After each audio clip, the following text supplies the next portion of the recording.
Dear everyone, I'm very, very pleased to welcome you to this parallel session on early learning. I think one of the best things about having the opportunity to open this session is I feel like shouting from the rooftops that ECW is a key investor in early childhood education, and I want that to be completely clear to everyone in the room.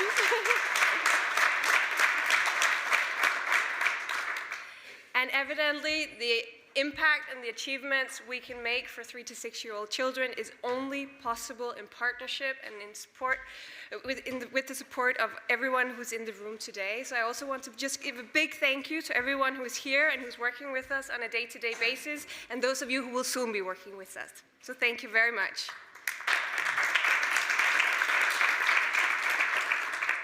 My name is Yasmine Peterson. I work at the ECW Secretariat and overseeing the ECE priority area of the new strategic plan. And I'm happy to hand over the stage to our moderator today, who will be Agnese from the Global Education Cluster. And I think we can also start on a celebratory note, because Agnese, the Global Education Cluster, has, in its new strategy, included early learning as a priority area.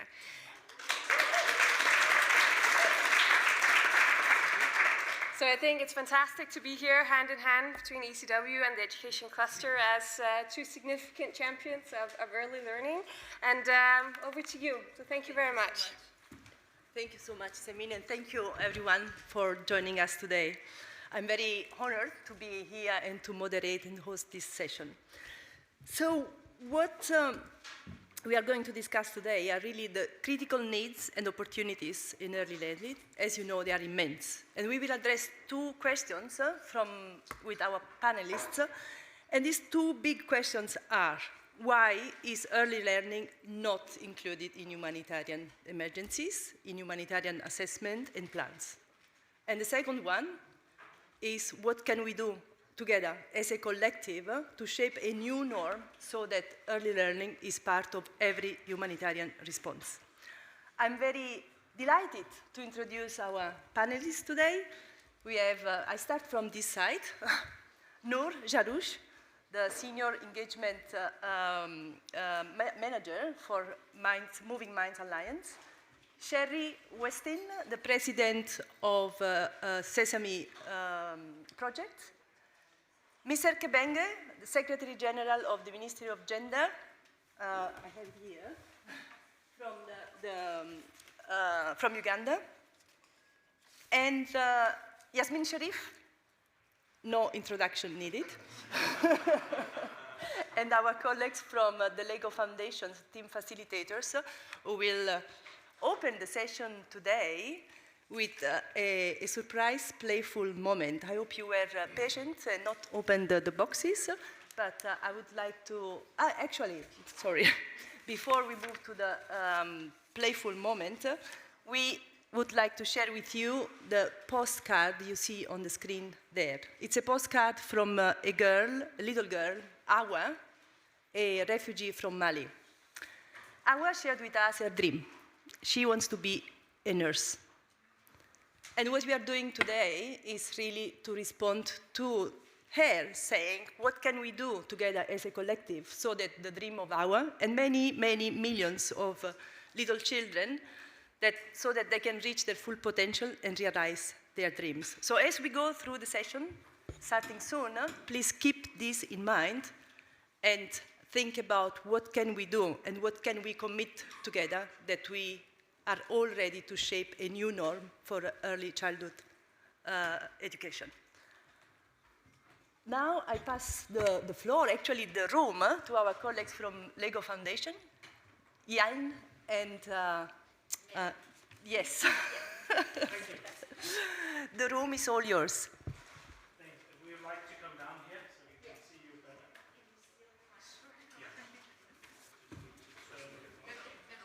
better. Middle one.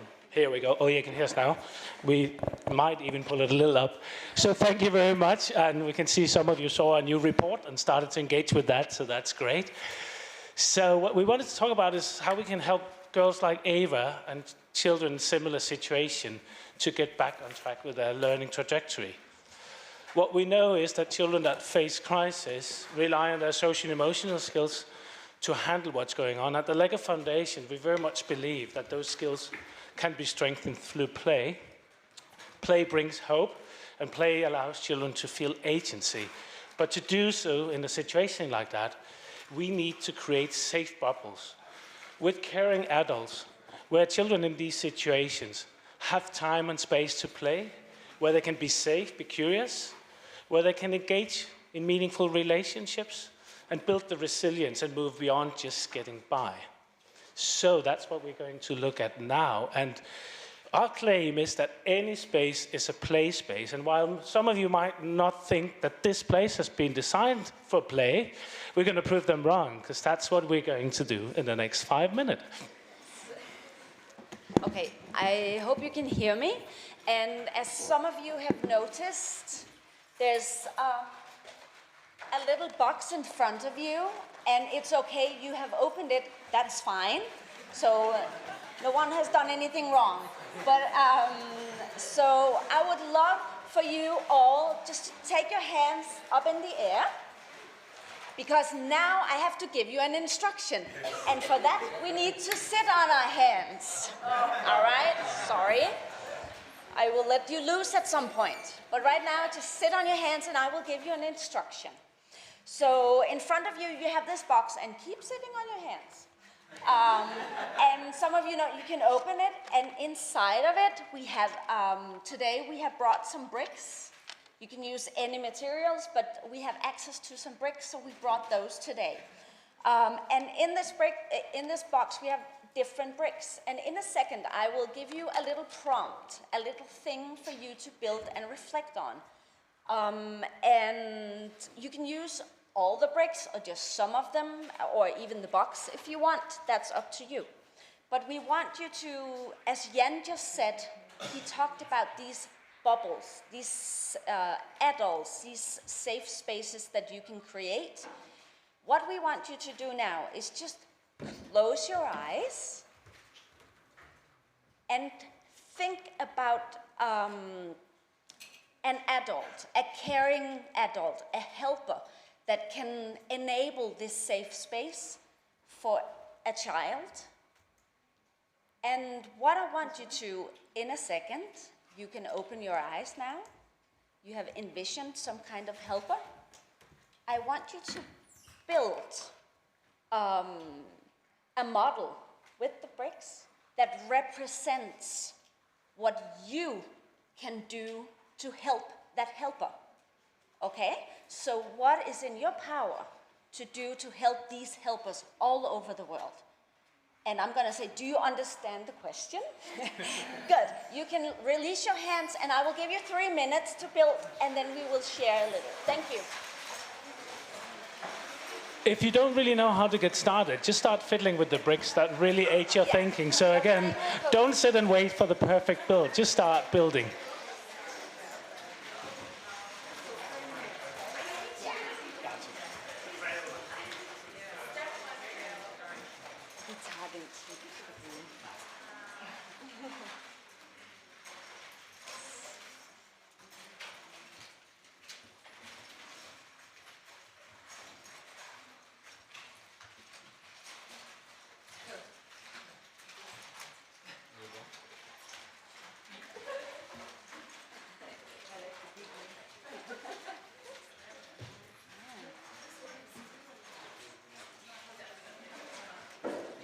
And remember, there's no right or wrong. Any brick can represent anything.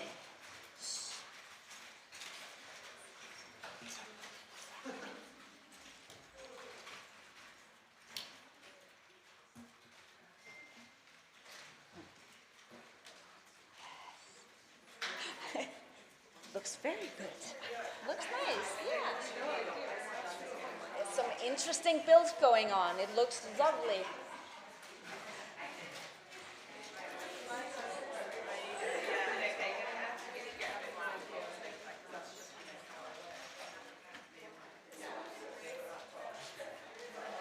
How are we for time, Jan? We're about halfway. Yeah, yeah, you can do this. You can do it. Yeah.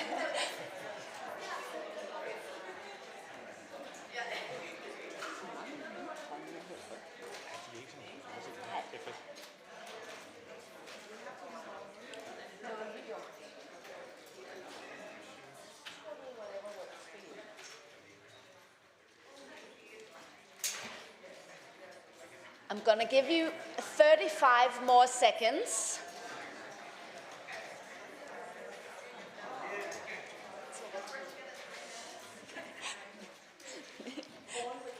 Yeah.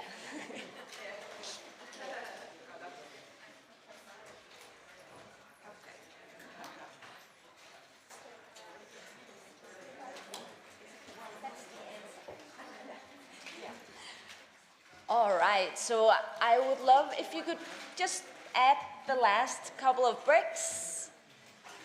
And then, yes. So as we also know with children, we have this thing called pride of creation. So I would just love for everyone to show their models to the room. Just hold it up really high. And let's see some, oh, I love the, oh, interesting. Yes, very lovely. Looks like some good answers. So what I would love for you to do now is turn to the person next to you. Some of you may be 3, but 2 and 2. And just take a minute to tell about your models. What did you build? Thank you.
You are so immersive Time's in up. playing. I need you to sit on your hands again. Sit on your hands and your chairs, please. Thank you.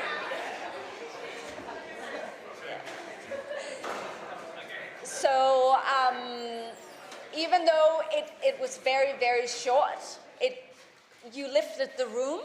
So I just want to say, just quickly, thank you so much for engaging so quickly and playing with us. And so Jan, could you just wrap up quickly on what just happened? Yeah, because what actually just happened is that you were probably engaging your own social and emotional skills development. What happened is when you get to engage and think about these everyday heroes that make things happen, you connect with them. You start to think about what you can do for them, which makes us feel good. You also got to share with each other. You were exchanging views. You learned from your neighbors, building an understanding and empathy.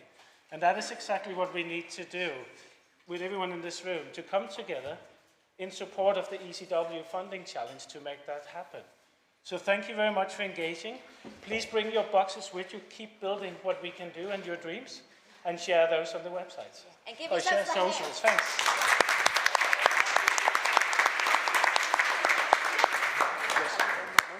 That's great. That's a demonstration that even in the dullest room, we can be creative, exchange, and learn. Thank you so much again. That was a great experience. And now I would like to invite Nour Jarrouj.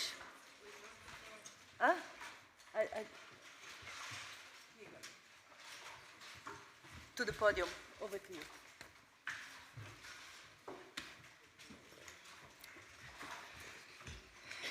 Thank you, Maria Agnese.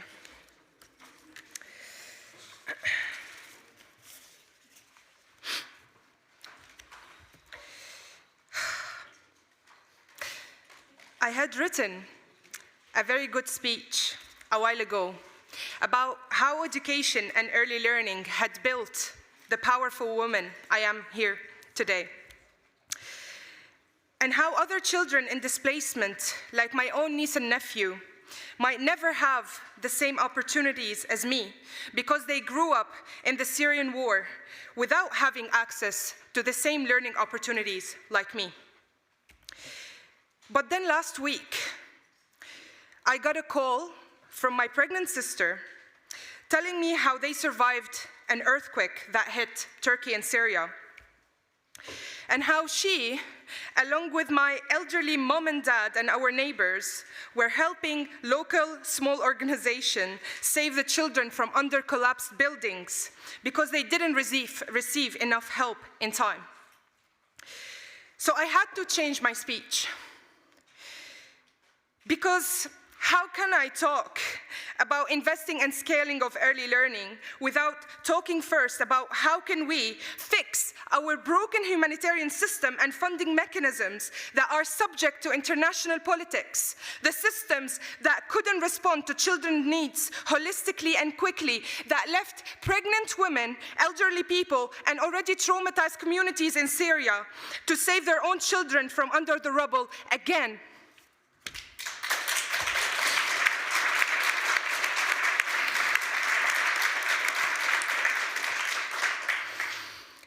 Trust me, I know that as humanitarians, we all wanted to help the children and their families in both Turkey and Syria. But our current system isn't capable of allowing us to do that effectively in Syria or other similar contexts. And even though the whole world knows that Syria is already vulnerable after 12 years of war, and that 13 million forcibly displaced in and out of Syria, 90% of people under poverty line, yet in the first few critical days, only few NGOs and countries were able to send help to the Syrian people, 7 to be exact, leaving the local small organization respond to affected children with their limited capacity. And I wondered if the community-led organizations in Syria had long-term sustainable partnerships with our international funders and our international organizations prior to the earthquake, and if we supported them to have the expertise, the staff, the knowledge, and the equipment, how many more children would have been alive with us today? And how many of their caregivers would have stayed alive with them? So how can we, as an international community, invest in the future and learning of children in crisis, but at the same time make sure that we have the resilient, prepared system that can protect their lives and help them thrive in both acute and protracted crisis, no matter who they are or where they are?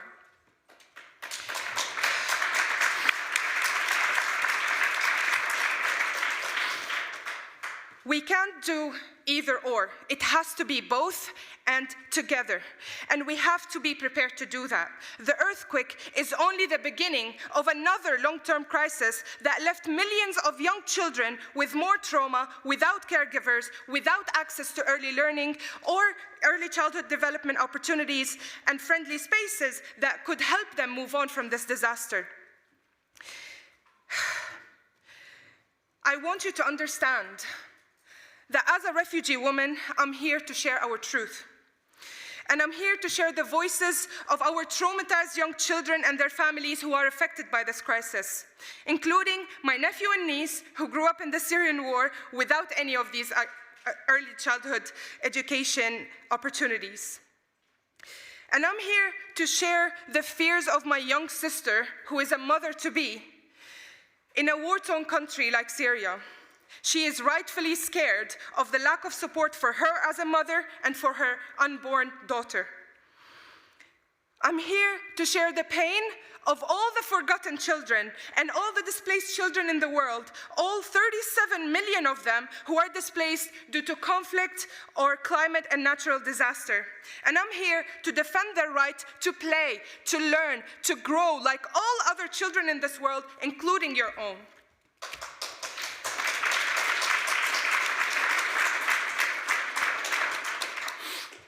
So how can we help them and fight for their dreams to come true? Despite all the evidence about the importance of early childhood development and early learning for young children in crisis, only 2% of our international humanitarian funding goes to early childhood development, and only 1% goes to early learning. But that's why, at the Moving Minds Alliance, along with Education Cannot Wait and our members globally, we have recently called the funder community at Transforming Education Summit last year to take action, and we call again on you today to support young children in crisis and their early learning. First, we need to invest early. Research proves that 90% of a child's brain develops before the age of 5. That's why we must invest in children's development from birth to age 8 with the core components of nurturing care: good health, good nutrition, safety and security, supporting their parents for responsive caregiving, and providing vital opportunities for early learning. However, investing money alone is not enough. We must follow the evidence. We must follow the evidence and invest in quality early learning for children, because it provides tremendous outcomes and tremendous returns, not only for them, but for their children and the whole society through improved education, health, and economy. Second, we must invest in equity. We must invest in early learning in an inclusive and collaborative approach to ensure that young girls, children with disability, children affected by conflict and crisis, and all marginalized children have access to quality early learning and development opportunities. And finally, as Nour and as the Moving Minds Alliance, we believe that our international community, including funders, organizations, and individuals, have the power to play a much bigger role than passive grant making or designing and implementing programs. But you have the power to become change makers.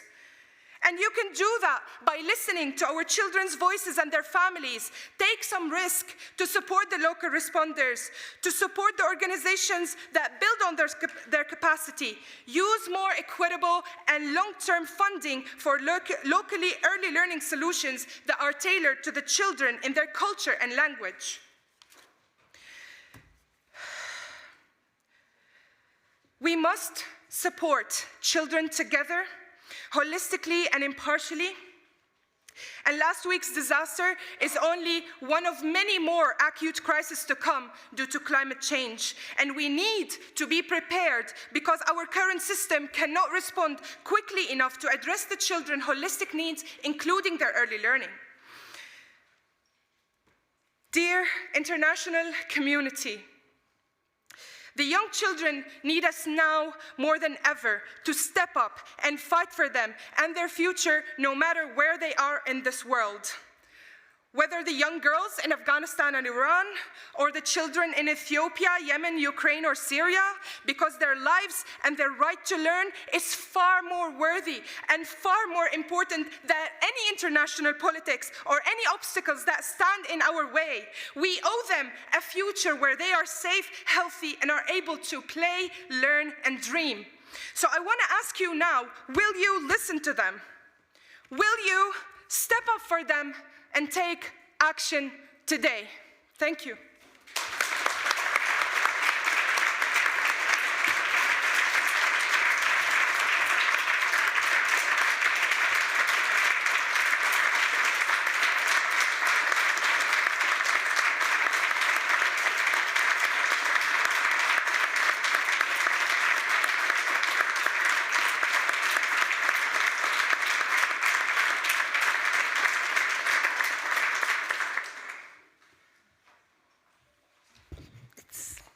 so much, Nour, for sharing what you have shared.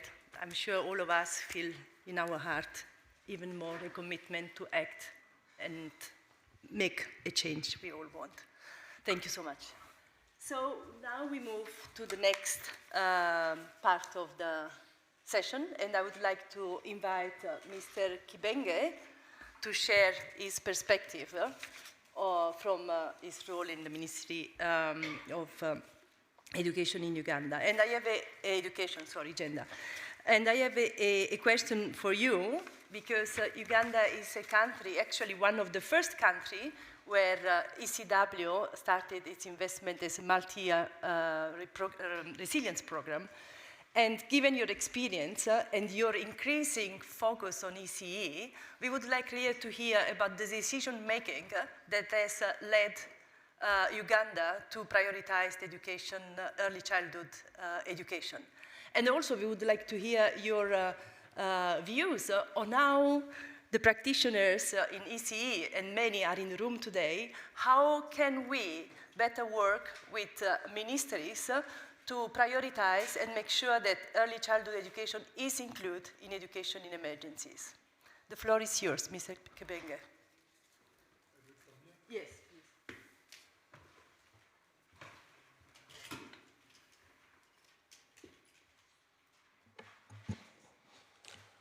please. First of all, to thank you all, and especially ECW, for the support that has been extended to Uganda for the implementation of the education response plan to support education in refugee and host communities. Uganda was one of the countries that pioneered implementation of that plan, development and implementation. And within that plan, in the multi-year resilience program, the implementation of pre-primary activities or early childhood education was limited to support within the mandate of government, and it was restricted to inspection, oversight, provision of a regulatory framework for licensing of early childhood education centers and caregivers training. But it also included community mobilization and awareness raising around issues of investing in pre-primary parenting education, on key family care practices, engaging parents in making play materials using locally available resources in a bid to stimulate early learning. Government of Uganda, of course, being one of the countries hosting a big number of refugees, acknowledged that the implementation of early childhood education required a lot more resources for salaries of caregivers, construction of facilities, provision of equipment and materials, which in our policy remained within the domain of non-state actors, and therefore a lot of these were not covered under the multi-year resilience program 1. As we move to multi-year resilience program 2, we are expanding the component of early learning because of a number of reasons. One, critical evidence and comprehensive data for planning and decision-making has been made available through monitoring the activities and the work of a secretariat we set up for refugee and host communities to oversee the implementation of the response plan. Significant numbers of preschool children were found to be out of school in the refugee hosting communities. 43% gross enrollment, 97,936 boys and girls were out of school at preschool level, and many who joined were overaged. There has also been an ongoing review of the early childhood care and education policy led by the departments within the Ministry of Education and Sports, of Policy and Planning, the Department of Basic Education, and there have been resultant regulatory impact assessments that have informed government decisions to rectify the gaps that have been observed. And these gaps relate to, one, the need for a component of parenting education for key family care practices, since teachers are the first teachers of every child. The need for structured partnership for learning and holistic development of children, as well as inclusiveness with regard to gender, health, learning styles, and special needs. This brings on board a number of key government ministries to work with the Ministry of Education in this regard. But also licensing and registration of specific components in early learning. And as a result, we have 3 components that have been classified under the MYRP2. Those include daycare and home services, pre-primary education, and primary, because when we look at early learning, we cover that entire spectrum. But also to look at a qualification framework and accreditation system for caregivers and preschool teachers. Yesterday, you had a submission made by one of the refugee teachers from Sudan calling for recognition of the prior learning and qualifications that some of these refugees come into the country with. But also, we focused on expansion of the Education Response Plan Secretariat with a dedicated desk for early learning technical expertise. Now, in terms of some of the winning arguments to get governments on board with making early learning a priority in education in emergencies, improved learning outcomes for refugees and host community children is achievable with equitable access and retention to education, improved quality of teaching and learning, and strengthened systems. Those are the 3 strategic objectives that we are pursuing, and this will help consolidate investments that have been made in early learning, including training of teachers, will ensure an integrated approach for provision of early learning, strengthening child safety and protection, nutrition, care, and health. That integrated approach, as I said, is one that requires us to work together as government with other ministries. The ministry is responsible for health, the ministry is responsible for water and sanitation, my own ministry responsible for child welfare, child protection. We all work together as a team with the ministry responsible for education and sports. 3, it also provides a harmonized platform for training, orienting and monitoring caregivers and early education center management committees. And finally, it structures play as a tool for child development, learning, facilitating identification and assessment of multi-intelligences, learning styles, and special needs. So under the multi-year resilience program 2, we are focusing on all that. I wanted to conclude with a question to Maria. As a cluster, you play an instrumental role in the country-led assessments, appeals, response planning, and coordination. Data shows that in 2019, 2 out of the 16 humanitarian appeals include early learning. 5 years ago, only 0.38% of total official development assistance to education in countries affected by crisis went to early childhood education. The question is, how do you envision a norm of including early childhood education in humanitarian response? Thank you so much. Thank you. Thank you so much for your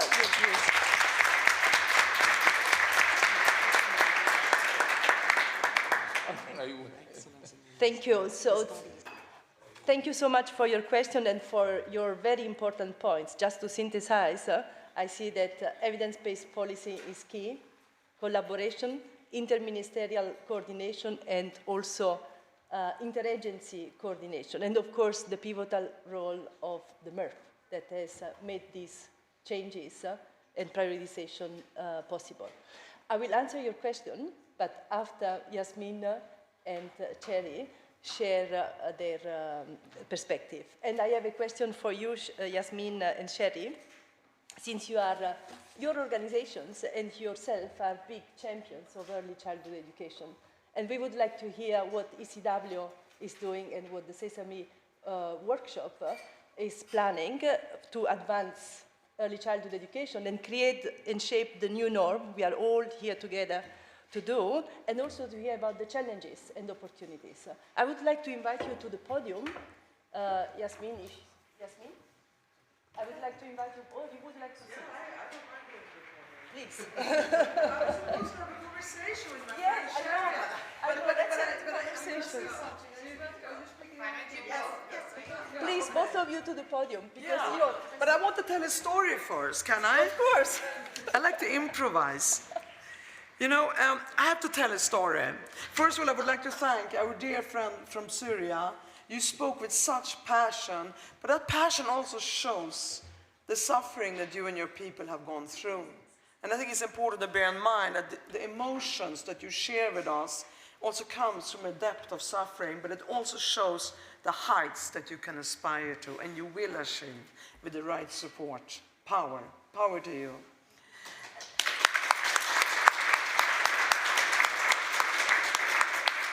And I also would like to thank our dear colleagues from the government of Uganda. I think I saw Joseph here in the room. I don't know if Dean is here from INNE, but Joseph wants to save the children. We came out, we met with Her Excellency, my sister Janet Museveni, and we started the first refugee and host community response plan. That was the first ECW multi-year response plan, and this is 5 years later. And to have you speak to that, it's a big honor for us. We're at your service. I want to say something, and I know Sherrie and I are very good friends, but I'm going to start with something. You know, when my daughter, who is now almost 30 years old, when she was 4 years old and went to preschool, she used to come home with all these books, heavy books. She went to an international school in New York City. I'm not going to give you further details. Heavy school books with lots of homework. And I looked at her and said, this is crazy. This is absolutely crazy. She's 4.5, 5 years old. She should be playing. She should develop her creativity. She should learn through play. I myself grew up with Lego. I grew up with the Muppets. And if anyone wonders how ECW became like this, it's because of that. It's the creativity, the freedom, part of your development as a child. So I went to the school, I said, this is not okay. And they said, yeah, but we have accelerated learning here. I said, she's not even 5 years old, she needs to play to learn. She should be with Lego, with the Muppets, with all other very important aspects of her development. I took her out of that school and put her in a local school. And as we were sitting here, and because we have the workshop of Sesame here, and we have our dear, great private sector partner, Lego, here, I also want to tell another story. I've been to Billelund with my colleague Michael, who is from Denmark, several times. And as he knows, I forget about everything else and start playing. But I never forget seeing a quote by the founding father of Lego, Christensen. And this is 80 years ago. And everyone was doubting him when he produced Lego. And then he said, but don't you see, he had a vision. Don't you see, one day these pieces will be all over the world. And everyone was, really? Well, here we are today, 80 years later, and before you started, I started building, I wanted to show everyone, it starts with the foundation. Someone comes with a great idea, and that's what creativity and early childhood is about, and it builds. Well, here starts, and then, you know, my children started playing, I started playing, you're playing, the Rohingya children are playing with Lego, in Uganda they're playing with Lego. You know, together they're gonna touch the stars. You see that thing? Touching the stars, based on Lego, and then using the Sesame Street workshop. The importance of early learning through play and early childhood education can never be underestimated. That's the foundation for all learning. And it's so important to create that sense of play and creativity and self-discovery and part towards your own identity during that formation of your brain in those early years. So anyone who thinks that you can jump from birth and then forget about the first 5 years and then jump into school at 6 or 7 do not understand the pathway of a human being's development. We need to put them back into school too. I am very happy to say that at Education Cannot Wait, Dearwood and many others, Moving Mind Alliance, so many of you said a minimum of 10% should go to early childhood education. And I am happy to report that Education Cannot Wait, our partners that is, from Save the Children Plan, Moving Mind Alliance, all of you who are in this room and beyond, we reached 12%, so we exceeded that target, and we'll continue working on exceeding the target because of the reasons that I just explained and that we all agree upon. It is the foundation for the human being to reach his or her potentials and absorb and learn and for their own developmental education. And then I believe that the 222 million children, if they all access early childhood education, I believe because of the passion and resilience that our Syrian friend has shown, that is so common amongst those who have suffered deeply in conflict, climate disasters, refugees. I am so convinced that that resilience, early childhood education, and then a proper education through year 12 and on to tertiary, they will touch the stars and show us the way, the rest of us. So with that, I want to hand over to my dear friend Sherrie. Please come, we're gonna make partnership together. Yeah, of course you come. I sit and you come, right? Okay, all right. Yeah, we talk, we have a dialogue, We'll but talk, we okay. sit there, it takes the time to sit there. And okay. we're getting old, we have to sit down Oh, also, no? no, In between. speak for yourself, yes. No, thank you so much. So I've forgotten the question, but I'm teasing. But I want to say, first of all, thank you so much to all of the panelists who have moved us so. And it is so nice that everyone in this room understands the critical importance of reaching children in their early years. And I'm going to start by saying one thing, that if you are familiar with Sesame Workshop and our Sesame Street productions around the world, you know that part of the key to our success is our engaging Muppets. And they are not only powerful teachers for young children, but also powerful role models, showing behavior and opening hearts and minds. And they help children feel less alone, and they help give them a friend they can trust. And so I think that if Yasmine were a Muppet, she would be Bosma. Bosma is this adorable little purple Muppet that was created as part of Ahlan Simpson. Bosma welcomes everyone with open arms. She is adorable and energetic, and she loves to learn. So, just saying. But on a more serious note, I would like to first of all commend ECW and particularly the Global Education Strategy cluster for including early childhood development. I feel like the most important thing we can do, and probably here we're preaching to the choir in this room, but help others understand, especially the powers that be, the critical importance in terms of brain science, which has been mentioned in those first 5 years of life, and understand that we know we can help mitigate the debilitating effects of conflict and crisis and trauma for young children if we can reach them in those critical early years, and for those who control investment to understand that return on investment. If we're not giving children the skills they need to build the foundation, to learn, to thrive, then how can they possibly have the skills they need to rebuild their societies? So I know you asked what each of our organizations were doing in this critical area, and at Sesame, we are so fortunate because we have been able to create 2 of the largest early childhood interventions in the history of humanitarian response, one in the Syrian response region with the generous funding of the MacArthur Foundation, and then to expand that work, both deepen our work through learning through play and reach the Rohingya crisis in Cox's Bazar through the amazing catalytic funding of the Lego Foundation. And when you ask what are the challenges we see, I would say that by starting in the Middle East and creating this incredible model where we took the power of media and educational content, all local in children's language, reflecting their culture, and combined it with the direct services of our partners there, the International Rescue Committee, we now have our first research that will come out in the next few weeks, 2 randomized controlled trials in in Lebanon and Jordan that show incredible impact in helping children identify and manage their emotions, but also in the time of COVID, where we had to create alternatives and remote preschools, we show learnings that are equivalent and comparable to a traditional in-person preschool, which is pretty incredible.